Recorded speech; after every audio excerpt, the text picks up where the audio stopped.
نحمده ونصلي على رسوله الكريم أما بعد فأعوذ بالله من الشيطان الرجيم بسم الله الرحمن الرحيم قل يا عبادي الذين أسرفوا على أنفسهم لا تقنطوا من رحمة الله إن الله يغفر الذنوب جميعا إنه هو الغفور الرحيم হে আমার বান্দারা, যারা নিজেদের উপর জুলুম করেছো, তোমরা আল্লাহর রহমত থেকে নিরাশ হও না। নিশ্চয়ই আল্লাহ সকল গুনাহ ক্ষমা করেন, তিনি অত্যন্ত ক্ষমাশীল, পরম দয়ালু। আল্লাহ পাক রব্বুল আলামিন উক্ত আয়াতে আমাদেরকে তার রহমতের কথা বলেছেন। তিনি বলেছেন যে তোমরা নিরাশ হও না, নিশ্চয়ই আমি রহমান, আমি রহিম, আমি দয়ালু, আমি মেহেরবান। আল্লাহ পাক রব্বুল আলামিন এখানে বোঝাতে চেয়েছেন, বান্দা, তোমার পাপ, তোমার অন্যায়, তোমার গুনাহ যত বড়ই হোক না কেন, তার চাইতেও আমার রহমত, আমার দয়া অনেক অনেক বিশাল। অতএব দিন শেষে যেহেতু তুমি আমার বান্দা, আমি তোমাকে সৃষ্টি করেছি, তাই তুমি যদি আমার দিকে আবারও অন্তর থেকে, হৃদয় থেকে ফিরে আসো আমার দিকে, নিশ্চয়ই আমি তোমাকে ক্ষমা করব। এবং আল্লাহ পাক রব্বুল আলামিন শুধু ক্ষমাই করবেন না, বরঞ্চ আল্লাহ পাক রব্বুল আলামিন আপনার গুনাহগুলোকে নেকিতে পরিবর্তন করে দেবেন ইনশাআল্লাহ। তাওবা কি? তাওবা শুধু আস্তাগফিরুল্লাহ এটা বলার নাম নয়। তাওবা অর্থ হলো অন্তর থেকে অনুতপ্ত হওয়া, লজ্জিত হওয়া, নিজের গুনাহের জন্য অনুতপ্ত হওয়া। তাওবার কয়েকটি শর্ত হলো, 1 নম্বর গুনাহ ছেড়ে দিতে হবে, 2 নম্বর আন্তরিক অনুশোচনা করতে হবে, আন্তরিকভাবে নিজের মধ্যে অনুতপ্ত হতে হবে, এবং 3 নম্বর পুনরায় না করার দৃঢ় সংকল্প, শক্ত সিদ্ধান্ত নিতে হবে। 4 নম্বর মানুষের হক নষ্ট করলে তা ফিরে দিতে হবে। উল্লেখ্য যে মানুষের হক যদি আমরা নষ্ট করি, এটা আল্লাহর কাছে আমরা যতই পানাহ চাই, যতই তাওবা করি, এটা কখনোই মাফ হবে না যতক্ষণ না যার হক নষ্ট করেছি সে মাফ না করবে। এই জন্য যার হক নষ্ট করেছি, কাউকে কষ্ট দিয়ে হোক, কারো টাকা পয়সা দিয়ে, জমাজমি দিয়ে হোক, যেভাবে হোক, আমরা যদি কারো হক নষ্ট করে থাকি, আমাদের সেই হকটুকু আদায় করতে হবে, নতুবা তার কাছ থেকে আমাদেরকে দাবি ছাড়িয়ে নিতে হবে, মাফ চাইয়ে নিতে হবে, তার কাছ থেকে ক্ষমা চেয়ে নিতে হবে। ছোট্ট একটি ঘটনা, একজন মানুষ 100 জন মানুষের হত্যাকারী। সহিহ মুসলিমে বিখ্যাত একটি ঘটনা রয়েছে, এক ব্যক্তি 99 জন মানুষকে হত্যা করেছিল, এবং পরে সে জানতে চাইল যে তার তওবা কবুল হবে কিনা। একজন লোক বলল, না, হবে না, যে তোমার তওবা কবুল হবে না, তুমি যে 100 মানুষকে খুন করেছ, তোমার তওবা কবুল হবে না। সে রাগ হয়ে ওই ব্যক্তিকে হত্যা করে ফেলল।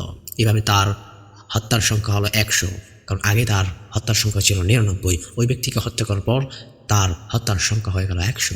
পরে একজন আলেমের কাছে তিনি জিজ্ঞাসা করলেন, এবং তিনি বললেন, তোমার ও আল্লাহর রহমতের মাঝে কি বাধা হতে পারে? তুমি যদি অন্তর থেকে আল্লাহর কাছে ক্ষমা চাও, তুমি যদি অন্তর থেকে ফিরে আসো, নিশ্চয়ই আল্লাহ তোমাকে ক্ষমা করবেন। সুবহানাল্লাহ। আলেম তাকে সৎ লোকদের এলাকায় চলে যেতে বললেন, এবং তাকে ভিতর থেকে তওবা করতে বললেন, এবং সে তাই করল, এবং সে চলতে লাগলো নতুন একটি এলাকায়, ভালো এলাকায় যাওয়ার জন্য। এবং ইতিমধ্যে পথের ভিতরেই তার মৃত্যুর সময় ঘনিয়ে এলো, এবং আজরাইল আলাইহিস সালাম তার জান কবজ করে নিলেন। শেষ পর্যন্ত কি হয়ে গেল?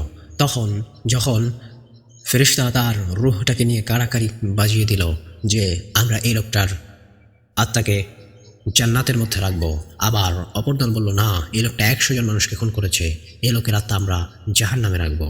কেউ বলল আমরা এলিনে রাখবো, কেউ বলল সিজ্জিনে, কেউ বলল এলিনে, কেউ বলল সিজ্জিনে, কেউ বলল আমরা এটাকে জান্নাতে নিয়ে যাব, কেউ বলল জাহান্নামে নিয়ে যাব। কিন্তু আল্লাহ পাক রব্বুল আলামিন এখানে একটি সমাধান করে দিলেন। ফেরেশতারা বলল, ইয়া রব, আমরা এই ব্যক্তির আত্মাকে কোথায় নিয়ে যাব? আল্লাহ পাক রব্বুল আলামিন বললেন, তোমরা জায়গা পরিমাপ করে দেখো, তার ভালো এলাকায় যদি তার আসার জায়গা কম হয়, তাহলে তারা তাকে জাহান্নামে নিয়ে যাও, আর যদি ভালো এলাকায় আসার জায়গা বেশি হয়, তাহলে তাকে জান্নাতে নিয়ে যাও। এরপর আল্লাহ পাক রব্বুল আলামিন জমিনকে আদেশ করলেন, এবং জায়গা সংকুচিত হয়ে গেল। এরপর মেপে দেখা গেল যে তার ভালো এলাকায় আসার জায়গাটা বেশি ছিল, তাই তার আত্মাটাকে জান্নাতের মধ্যে রেখে দেওয়া হলো, এবং আল্লাহ পাক রব্বুল আলামিন তাকে মাফ করলেন। অর্থাৎ আল্লাহ পাক বললেন, যারা তওবা করে, ঈমান আনে এবং সৎ কাজ করে, আল্লাহ তাদের মন্দ কাজগুলোকে সৎ কাজে পরিবর্তন করে দেবেন। সূরা আল ফুরকান আয়াত 70। চিন্তা করুন, শুধু গুনাহ মাফ নয়, শুধু গুনাহ মাফ করে আল্লাহ ক্ষান্ত নন, বরং গুনাহগুলোকে নেকিতে পরিবর্তন করে দেবেন। সুবহানাল্লাহ। এই জন্য আমাদের উচিত আল্লাহ পাক রব্বুল আলামিনের কাছে পরিপূর্ণরূপে ফিরে আসা, অন্তর থেকে, হৃদয় থেকে তওবা করা। আচ্ছা, একটা প্রশ্ন, কখন তাওবার দরজা বন্ধ হবে? রাসূল সাল্লাল্লাহু আলাইহি ওয়াসাল্লাম বলেছেন, সূর্য পশ্চিম দিক থেকে উদিত হবার পূর্ব পর্যন্ত আল্লাহ তাওবা কবুল করে থাকবেন। অর্থাৎ কিয়ামত পর্যন্ত, কিয়ামতের আলামত, অর্থাৎ শেষ আলামত পর্যন্ত, যখন সূর্য পশ্চিম দিক থেকে উঠে যাবে, ঠিক সেই মুহূর্ত পর্যন্ত তাওবা কবুল হবে, এরপর আর তাওবা কবুল হবে না। এবং আরেক হাদিসে এসেছে যে মৃত্যুর নিদর্শন শুরু না হওয়া পর্যন্ত আল্লাহ বান্দার তওবা কবুল করে থাকেন, অর্থাৎ মৃত্যুর আগ মুহূর্ত পর্যন্ত মানুষের তওবা কবুল হয়। যখন আজরাইল সাল্লাম জান কবজের জন্য চলে আসেন তখন আর তওবা কবুল হবে না। এই জন্য আমরা তো জানি না যে আমাদের মৃত্যু কখন হবে। এই জন্য আমাদের সবসময় তওবার উপরে থাকা উচিত, আমাদের সবসময় গুনাহ থেকে বেরিয়ে আসা উচিত, আমাদের সবসময় আল্লাহর দিকে ধাবিত হওয়া উচিত। আল্লাহ পাক রব্বুল আলামিন আমাদের সকলকে সে তৌফিক দান করুন, আমিন। শয়তানের সবচেয়ে বড় ধোঁকা হলো যে তুমি তো গুনাহ করেছো, তুমি অনেক খারাপ, তুমি অনেক আল্লাহর কাছ থেকে দূরে চলে গেছো, তোমার তওবা কবুল হবে না, এরকম বিভিন্ন কথা, বিভিন্ন প্রতারণা করে আমাদের সাথে শয়তান। তো এই প্রতারণা থেকে আমাদেরকে বের হতে হবে, কারণ আল্লাহর রহমত থেকে কখনোই মুমিন নিরাশ হয় না। প্রিয় দর্শক, আপনি যদি নামাজ ছেড়ে দিয়ে থাকেন, গুনাহে জড়িয়ে থাকেন, অতীতের ভুলে ভালো জীবন নিয়ে কষ্টে থাকেন, তাহলে আজই আল্লাহর দিকে ফিরে আসুন। আল্লাহ আপনার অতীত জানেন, আপনার চোখের অশ্রু দেখেন, আপনার অন্তরের অনুতাপ জানেন, আপনার অন্তরের অবস্থা আপনার রব জানেন।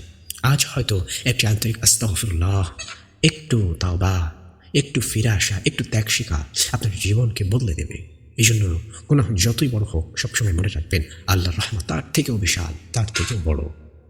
আল্লাহ পাক রব্বুল আলামিন আপনাকে আমাকে পরিপূর্ণরূপে তওবা করার তৌফিক দান করেন এবং বাকি হায়াতটুকু উত্তম রূপে আল্লাহর সন্তুষ্টি মোতাবেক রাসূলের পরিপূর্ণ আদর্শ অনুযায়ী পালন করার তৌফিক দান করেন, আমিন।